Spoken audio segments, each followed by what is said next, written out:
서공. 정적을 가르는 소리는 섬뜩하리만치 차갑고 단호했으니 낡은 문틈으로 새어 들어오는 겨울 바람보다 더 날카롭게 여인의 심장을 파고들었다. 희미하게 흔들리는 등잔불 아래 여인의 손에 들린 녹슨 가위가 서슬퍼런 빛을 뿜어내며 다시 한번 칠흑 같은 머리카락 사이로 파고들었는데 그것은 마치 자신의 살점을 도려내는 듯한 고통과 비장함이 서려 있는 몸짓이었다. 바닥에 깔린 멍석 위로 툭 하고 떨어지는 검은 머리털에는 마치 목이 잘린 짐승처럼 처참하게 널브러져 있었고 그 모습을 내려다보는 여인의 눈가에는 맺히지 못한 눈물이 그렁그렁하게 차오르고 있었으나 그녀는 입술을 깨물어 피를 내면서도 결코 흐느낌을 밖으로 내뱉지 않았다. 방 한구석, 솜이 다 빠져나간 낡은 이불을 덮고 누운 사내는 이 처절한 광경을 보지 못한 채 그저 색색거리는 거친 숨소리만을 내뱉고 있었으니 그의 창백한 얼굴은 이미 산 사람의 것이라기보다는 송장의 그것에 더 가까워 보였다. 여인은 떨리는 손으로 자신의 뒷머리를 더듬거렸는데 풍성하고 윤기가 흐르던 예전의 자태는 온데간데 없고 거칠게 잘려나간 머리카락 끝이 손가락을 찌르듯 까칠하게 느껴지자 가슴 깊은 곳에서 뜨거운 것이 울컥 치밀어 올랐다. 조선의 여인에게 있어 머리카락이란 곧 목숨과도 바꿀 수 없는 정절의 상징이자 부모로부터 물려받은 소중한 신체의 일부였기에 이것을 제 손으로 잘라낸다는 것은 스스로를 부정하는 일이요. 세상을 향해 가장 비통한 곡을 하는 것과 다름없었다.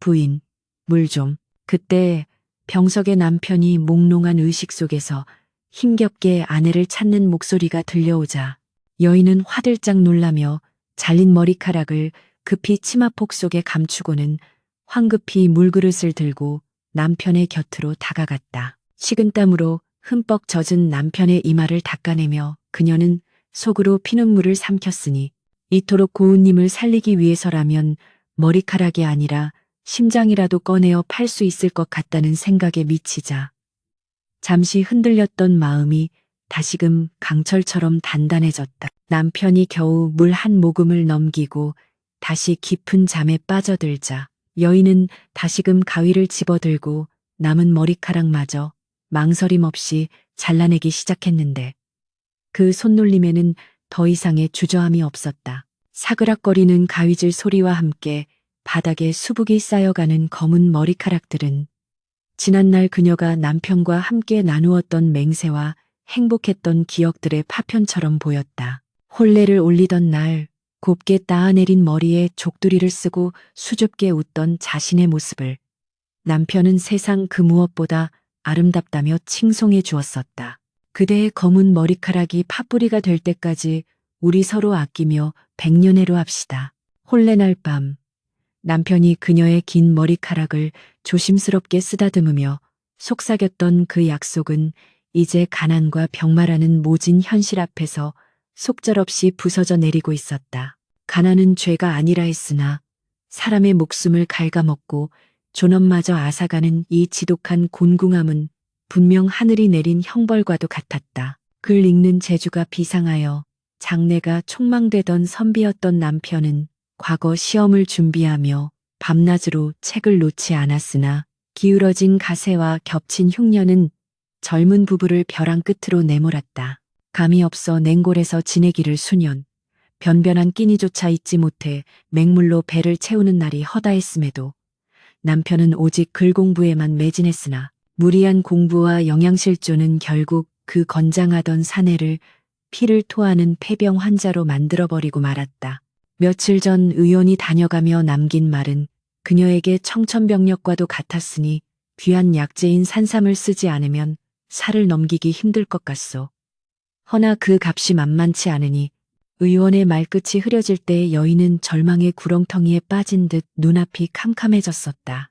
집안에 돈이 될 만한 세간살이는 이미 모두 팔아치운 지 오래였고 남은 것이라고는 비바람을 겨우 피할 수 있는 이 허름한 초가와 당장이라도 끊어질 듯한 남편의 목숨뿐이었다. 여인은 바닥에 흩어진 머리카락을 한 올 정성스럽게 긁어모아 고운 명주천 위에 올려놓았는데 등잔불 빛을 받은 머리카락은 여전히 검고 윤기가 흘러 마치 살아있는 생명체처럼 꿈틀거리는 듯했다. 이것이 내다 팔 수 있는 그녀의 마지막 재산이자 남편을 저승 문턱에서 잡아끌 수 있는 유일한 동아줄이었다. 그녀는 거울을 들여다볼 용기조차 나지 않아 깨진 물항아리에 비친 자신의 모습을 힐끔 쳐다보았는데 댕강 잘려나간 머리 위로 흉하게 드러난 목덜미가 마치 죄인의 그것처럼 처량해 보였다. 그러나 그녀는 곧 고개를 세차게 저으며 흐트러진 마음을 다잡았다. 내 머리카락은 다시 자라면 그만이나 낭군의 목숨은 한 번 가면 다시는 돌이킬 수 없는 법. 그녀는 스스로에게 다짐하듯 나직이 읊조리며 잘린 머리카락을 소중하게 감싸 안았다. 밤은 깊어 새벽으로 치닫고 있었고 밖에서는 매서운 겨울바람이 창호지 문을 사정없이 흔들어대며 마치 그녀의 결심을 시험이라도 하려는 듯 윙윙거리는 소리를 내고 있었다.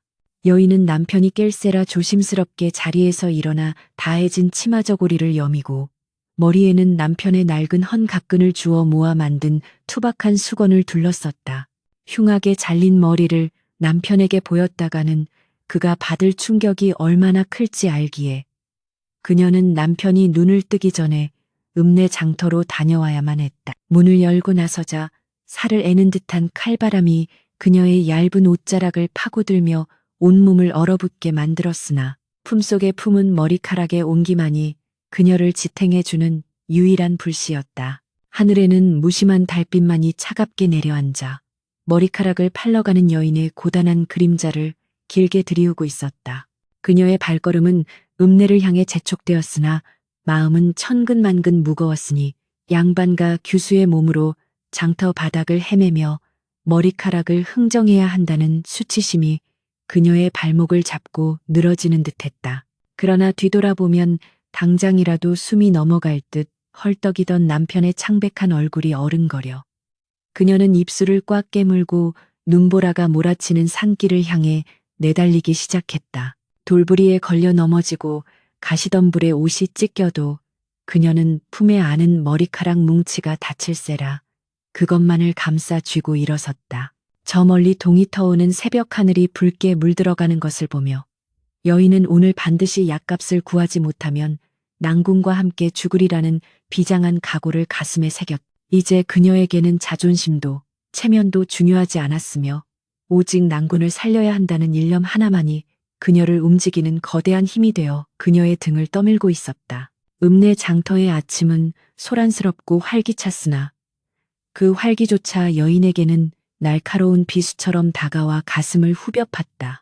시끌벅적한 흥정소리, 김이 모락모락 피어오르는 국밥집의 구수한 냄새, 그리고 오고 가는 사람들의 무심한 웃음소리가 어우러진 장터의 풍경은 생사가 오가는 그녀의 절박한 처지와는 너무나도 동떨어진 세상 이야기 같았다. 여인은 머리에 쓴 낡은 수건을 더욱 깊이 눌렀으며 사람들 틈을 파고들었는데 행여나 아는이라도 마주칠까 두려워 고개를 한껏 숙인 채 종종 걸음을 쳤다. 그녀의 품속에는 지난밤 눈물로 잘라낸 머리카락 뭉치가 하얀 명주천에 쌓여 숨죽이고 있었고 그것은 마치 갓 태어난 아기처럼 따스하면서도 동시에 서늘한 무게감으로 그녀의 심장을 짓눌렀다. 저잣거리 한 구석 화려한 가채와 각종 장신구를 늘어놓고 파는 가게 앞에는 비단 옷을 입은 부녀자들이 모여 웃음꽃을 피우고 있었는데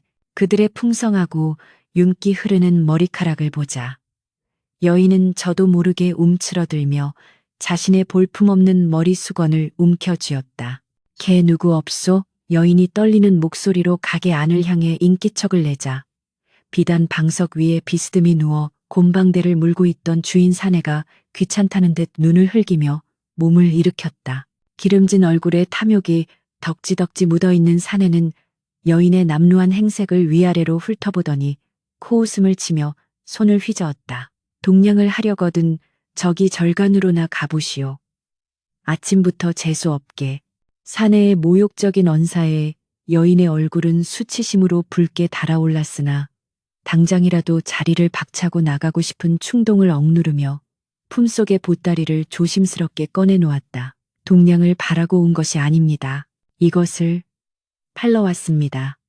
여인이 명주천을 풀어헤치자 칠흑같이 검고 탐스러운 머리카락이 폭포수처럼 쏟아져 나와 좌판 위를 가득 채웠다. 순간 사내의 눈이 휘둥그레지며 곰방대를 든 손이 허공에서 멈칫했으니 평생을 가채 장사로 잔뼈가 굵은 그조차도 이토록 결이 곱고 숱이 많은 최상품의 머리카락은 실로 오랜만에 보는 것이었다.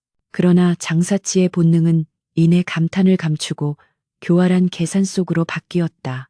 사내는 짐짓 시큰둥한 표정을 지으며 거칠고 투박한 손으로 여인의 고운 머리카락을 휘적휘적 헤집기 시작했는데 그 무례한 손길이 닿을 때마다 여인은 마치 자신의 알몸이 만져지는 듯한 모멸감에 치를 떨었다. 빛깔은 그럭저럭 봐줄만 하나 길이가 영 어중간하군. 요즘은 이런 머리 잘 안 쳐주는 거 알지? 사내는 말도 안 되는 트집을 잡으며 여인의 귀를 꺾으려 들었다. 여인은 입술을 깨물며 간절하게 호소했다. 평생을 소중히 길러온 머리입니다. 제발. 남편의 약값이 급하여 그러하니 후하게 쳐주십시오. 남편 약값이라. 사내는 여인의 절박함을 약점 삼아 더욱더 값을 후려치기 시작했다.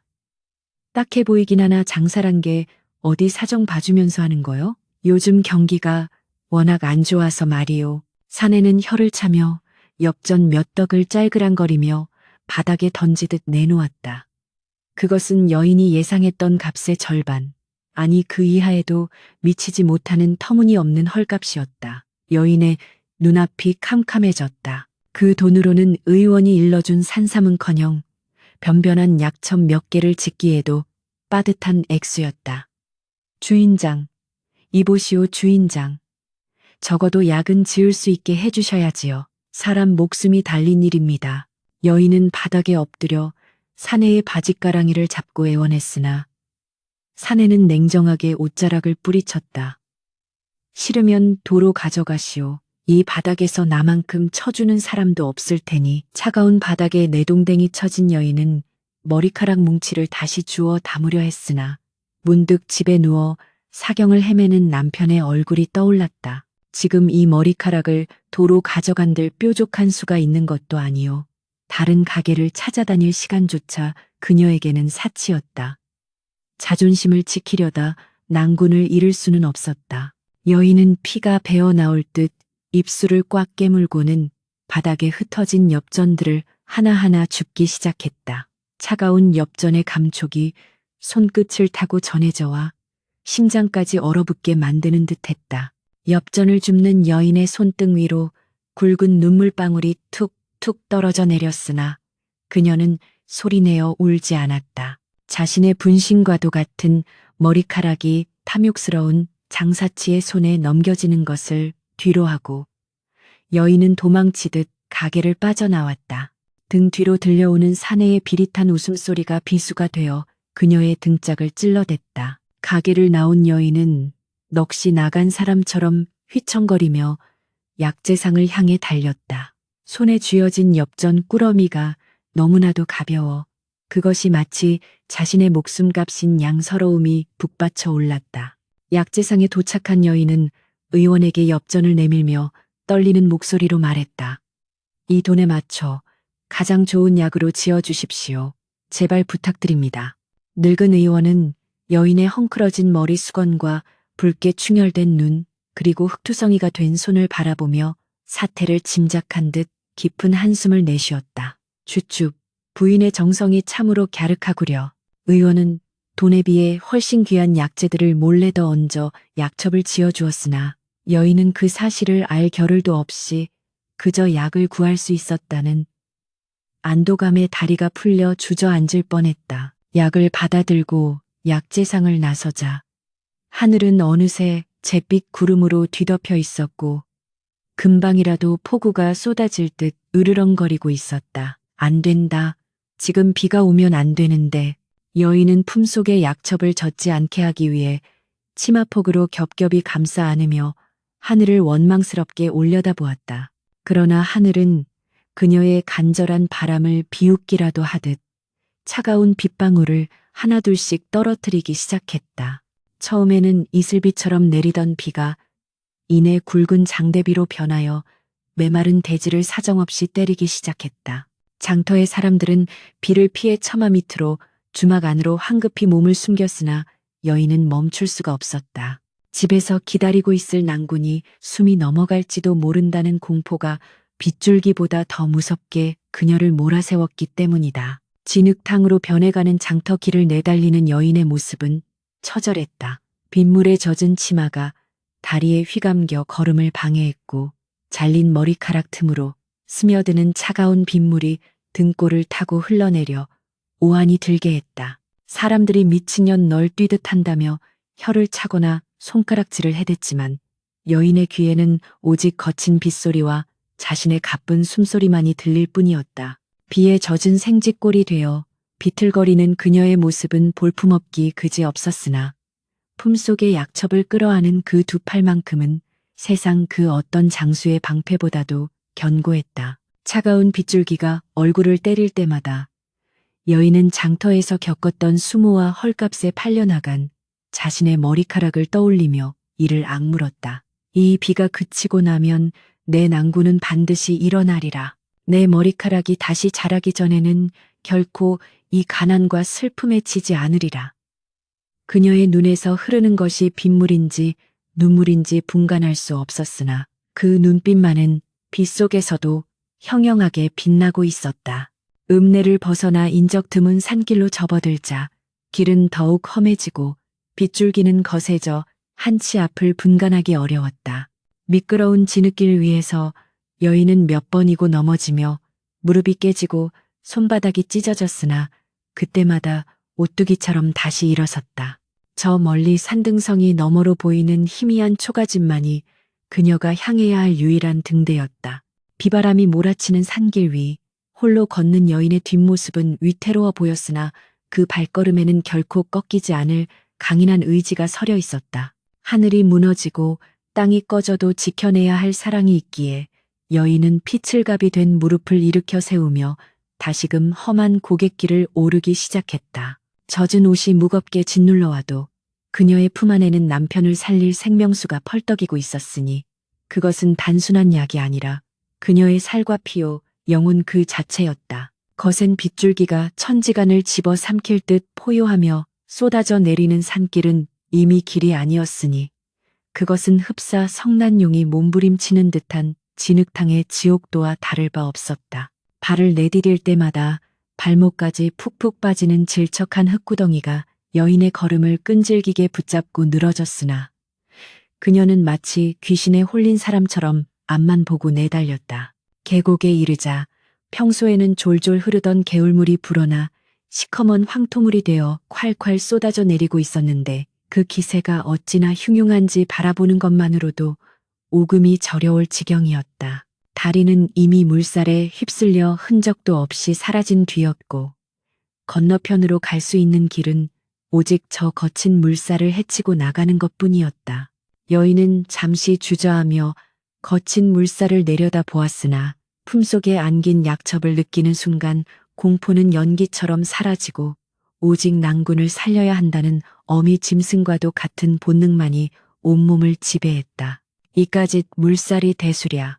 내 낭군이 저승문턱을 넘으려 하는데 여인은 치마끈을 허리춤에 질끈 동여매고 약첩을 감싼 보따리를 머리 위로 높이 치켜든 채 차가운 계곡물 속으로 거침없이 발을 들여놓았다.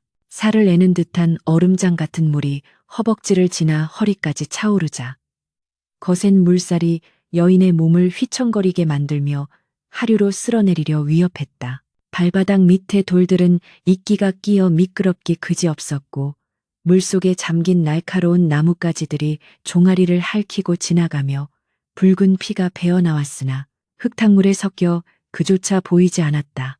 여인은 입술을 깨물어 피를 내며 한 발 한 발 필사의 사투를 벌였는데 자칫 미끄러져 약첩을 물에 빠뜨리기라도 한다면 그것은 곧 남편의 사형 선고나 다름없었기에 그녀의 팔은 부들부들 떨리면서도 결코 아래로 내려오지 않았다. 중간쯤 이르렀을 때 갑자기 불어난 물살에 발이 미끄러지며 몸이 휘청했고 여인은 비명을 지를 뻔했으나 순간적으로 바위 모서리를 움켜쥐어 간신히 중심을 잡았다. 손톱이 뒤집히고 살점이 떨어져 나가는 고통이 손끝을 타고 전해져 왔으나 그녀는 비명 대신 신음만 삼키며 다시금 다리에 힘을 주어 버티어 섰다. 머리 위로 받쳐든 약첩은 빗물 한 방울 묻지 않은 채 운전했으니 그것은 그녀의 목숨보다 더 귀한 성물이었다. 천신만고 끝에 계곡을 건너 집에 도착했을 때 여인의 몰골은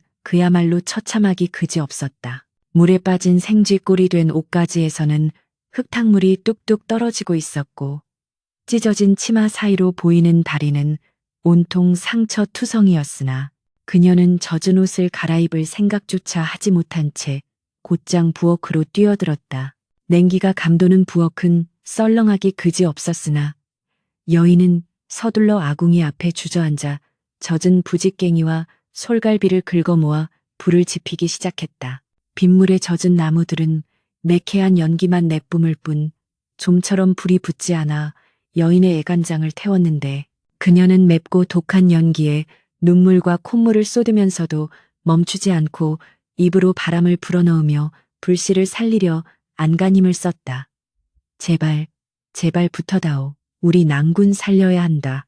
잿가루가 얼굴에 묻어 검댕투성이가 되고 목이 따가워 기침이 터져 나왔으나 여인의 간절한 입김은 꺼져가는 불씨를 기적처럼 되살려내어 마침내 아궁이 속에 붉은 혓바닥 같은 불길이 타오르기 시작했다. 약탕기를 걸고 정성스럽게 씻은 약재를 넣은 뒤 여인은 새벽에 길어놓았던 맑은 물을 부어 약을 다리기 시작했다.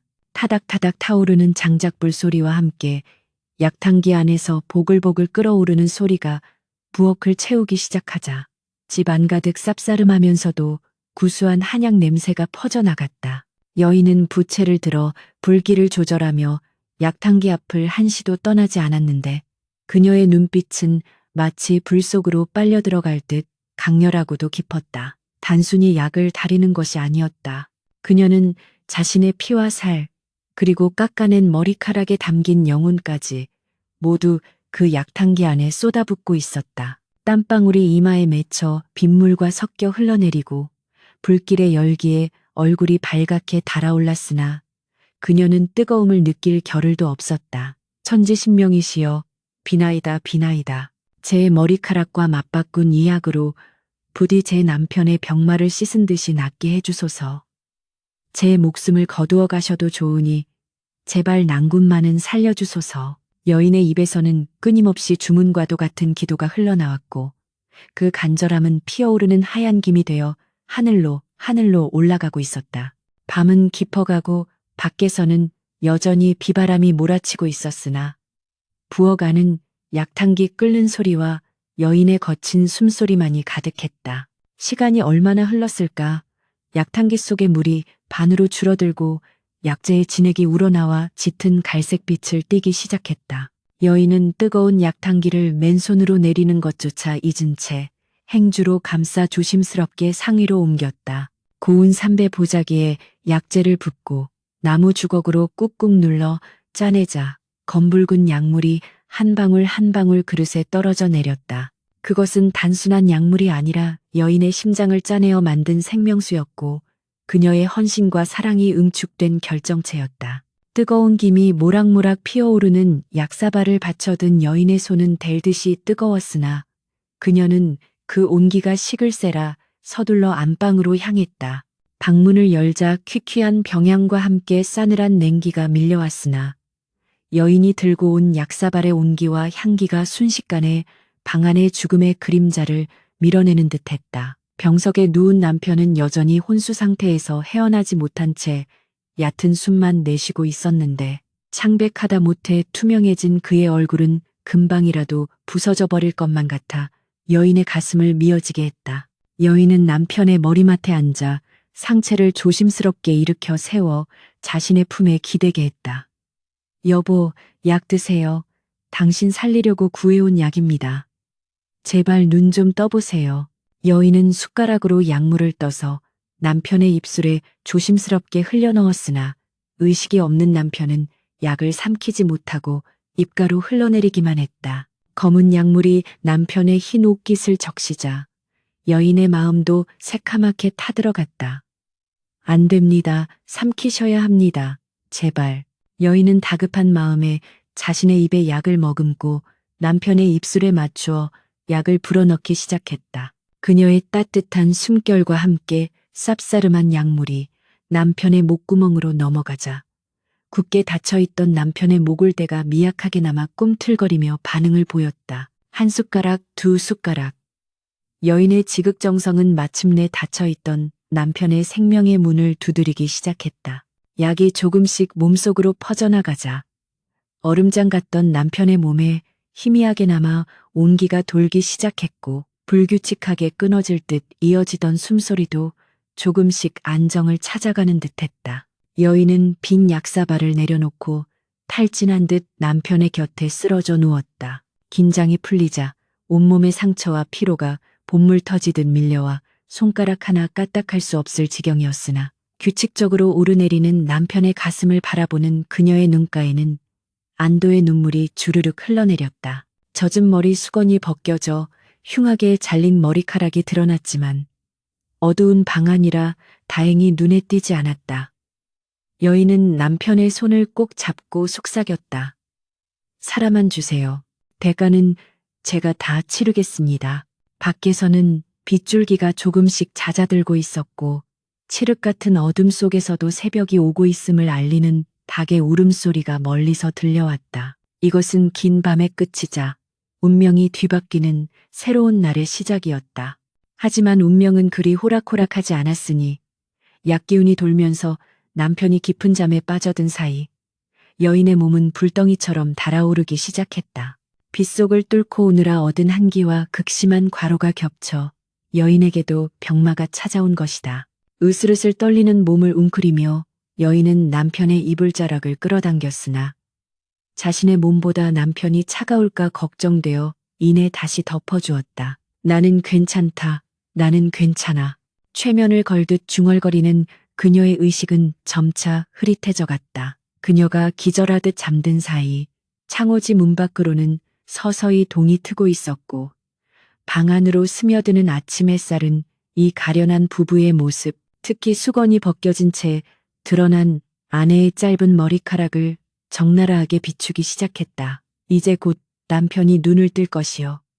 잔인하고도 아름다운 진실이 밝혀질 순간이 시시각각 다가오고 있었다. 눈부신 아침 햇살이 낡은 문틈 사이로 비스듬히 스며들어 방 안의 어둠을 몰아내고 있었으니 그것은 마치 긴 밤의 사투 끝에 찾아온 승리의 깃발과도 같았다. 지난 밤의 폭우가 거짓말이었던 것처럼 하늘은 티 없이 맑았고 처마 끝에 매달린 빗방울이 보석처럼 영롱하게 빛나고 있었으나 방 안의 공기는 여전히 무겁게 가라앉아 있었다.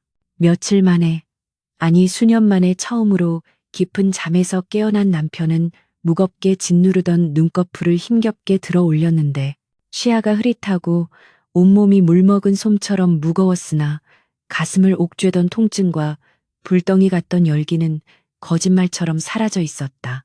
그는 마른 입술을 달싹이며 신음 섞인 목소리로 아내를 찾으려 했으나 목구멍이 바짝 타들어가 소리가 나오지 않았다. 고개를 힘겹게 돌린 그의 눈에 들어온 것은 자신의 머리맡에 쓰러지듯 잠들어 있는 아내의 파리한 얼굴이었다. 흙투성이가 된 옷가지와 상처투성이인 손, 그리고 무엇보다 그의 시선을 사로잡은 것은 아내의 머리에서 흘러내린 낯선 수건과 그 아래로 드러난 충격적인 모습이었다. 헉! 사내는 숨이 턱 막히는 충격에 자신의 눈을 의심하며 떨리는 손을 뻗었다. 평소 비단결같이 곱고 풍성하여 그의 자랑이자 기쁨이었던 아내의 그 아름다운 검은 머리카락은 온데간데 없고 쥐 파먹은 듯 흉측하게 잘려나간 짧은 머리칼만이 앙상하게 남아있었던 것이다.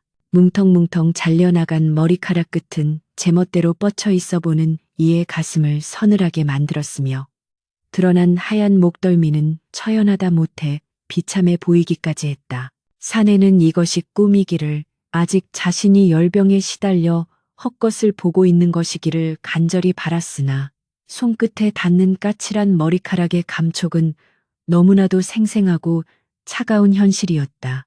부인, 이게 대체 무슨 일이란 말이오. 사내의 비통한 외침이 적막한 방안을 뒤흔들자 탈진에 잠들어 있던 여인이 화들짝 놀라며 몸을 일으켰다. 그녀는 남편이 깨어났다는 기쁨도 잠시, 남편의 시선이 자신의 머리에 고정된 것을 깨닫고는 황급히 치마폭을 들어 머리를 감싸려 했으나 이미 엎질러진 물이었다. 여보, 정신이 드십니까? 몸은 좀 어떠하십니까? 여인은 당황하여 말을 돌리려 했으나 사내는 아내의 어깨를 와락 움켜쥐며 흔들었다. 그의 눈에서는 굵은 눈물이 주르륵 흘러내리고 있었다. 내 몸이 문제여 지금? 그 머리가 대체 어찌 된 것이란 말이오. 누가 감히 양반가 부녀자의 머리에 손을 댔단 말이오. 사내의 호통 섞인 울음에 여인은 더 이상 숨길 수 없음을 직감하고 고개를 떨구었다. 방 한구석에 놓인 빈 약탕기와 약사발, 그리고 엉망이 된 자신의 몰골이 모든 진실을 말해주고 있었다. 서방님 살리려 어쩔 수 없었습니다. 돈은 없고 의원은 산삼을 쓰지 않으면 가망이 없다 하니 제게 남은 것이라고는 이 머리카락뿐이었습니다. 여인의 목소리는 기어들어 갈 듯 작았으나 그 속에 담긴 진심은 천둥소리보다 더 크게 사내의 가슴을 때렸다. 사내는 망치로 머리를 얻어맞은 듯 멍하니 아내를 바라보다가 이내 바닥을 치며 오열하기 시작했다. 아, 내가 죽을 죄인이다. 못난 지압이 만나 호강은커녕 끼니 걱정해. 이제는 신체발부 수지부모라 하였거늘 부모님이 물려주신 귀한 머리카락까지 팔게 만들다니 차라리 내가 죽어 없어지는 게 나았을 것을. 사내는 자신의 가슴을 주먹으로 쾅쾅 내리치며 통곡했다. 가난한 선비의 아내로 시집와 불평 한마디 없이 뒷바라지해 준 것도 모자라 이제는 자신의 목숨을 구걸하기 위해 여인으로서 가장 큰 수치와 희생을 감내한 아내의 처지가 너무나도 가엾고 원통했다. 그 잘려나간 머리카락은 단순한 털이 아니라 아내가 포기한 자존심이자 그를 향한 숭고한 사랑의 증표였기에 그 무게가 태산보다 무겁게 느껴졌다. 여인은 울부짖는 남편을 끌어안으며 함께 눈물을 흘렸다. 그런 말씀 마십시오. 서방님이 살아계셔야 저도 살고 우리 집안도 다시 일어설 수 있습니다. 머리카락이야 다시 자라면 그만이지만 서방님 목숨은 하나뿐이지 않습니까? 저는 서방님만 살아계신다면 대머리가 되어도 상관없습니다. 아내의 눈물 젖은 호소에 사내는 찢어지는 가슴을 부여잡고 아내를 품에 안았다. 거친 숨소리와 흐느낌이 섞여 방안을 가득 메웠고 두 사람의 뜨거운 눈물은 서로의 옷깃을 적시며 하나로 섞여들었다. 사내는 까칠해진 아내의 짧은 머리를 쓰다듬으며 손을 떨었다. 그 짧은 머리카락, 한 올 한 올에 맺힌 아내의 고통과 헌신이 손바닥을 타고 심장으로 전해져와 그는 뼛속 깊이 사무치는 미안함과 고마움에 몸서리쳤다. 한참을 그렇게 서로 부둥켜 안고 울던 부부는 어느덧 진정되어 서로를 마주 보았다. 사내는 아내의 젖고 상처투성이가 된 손을 자신의 두 손으로 꼭 감싸 쥐고는 붉게 충혈된 눈으로 아내를 응시하며 비장하게 입을 열었다. 부인, 내 하늘에 맹세하리다. 오늘의 이 피눈물 나는 희생을 결코 잊지 않겠소. 내 반드시 보란듯이 일어나 과거에 급제하여 부인을 고생시킨 이놈의 세상을 내 발 아래 꿀리고 부인을 세상에서 가장 귀한 부인으로 만들어 주겠소. 내 목숨이 다하는 날까지 이 은혜 갚고 또 갚으리다. 사내의 목소리에는 서리빨 같은 결기가 서려 있었으니 그것은 단순한 다짐이 아니라 목숨을 건 맹세였다. 그는 이제 더 이상 나약한 병자가 아니었다. 아내의 희생으로 얻은 새 생명, 그것을 헛되이 쓰지 않겠다는 강렬한 의지가 그의 눈동자 속에서 활활 타오르고 있었다.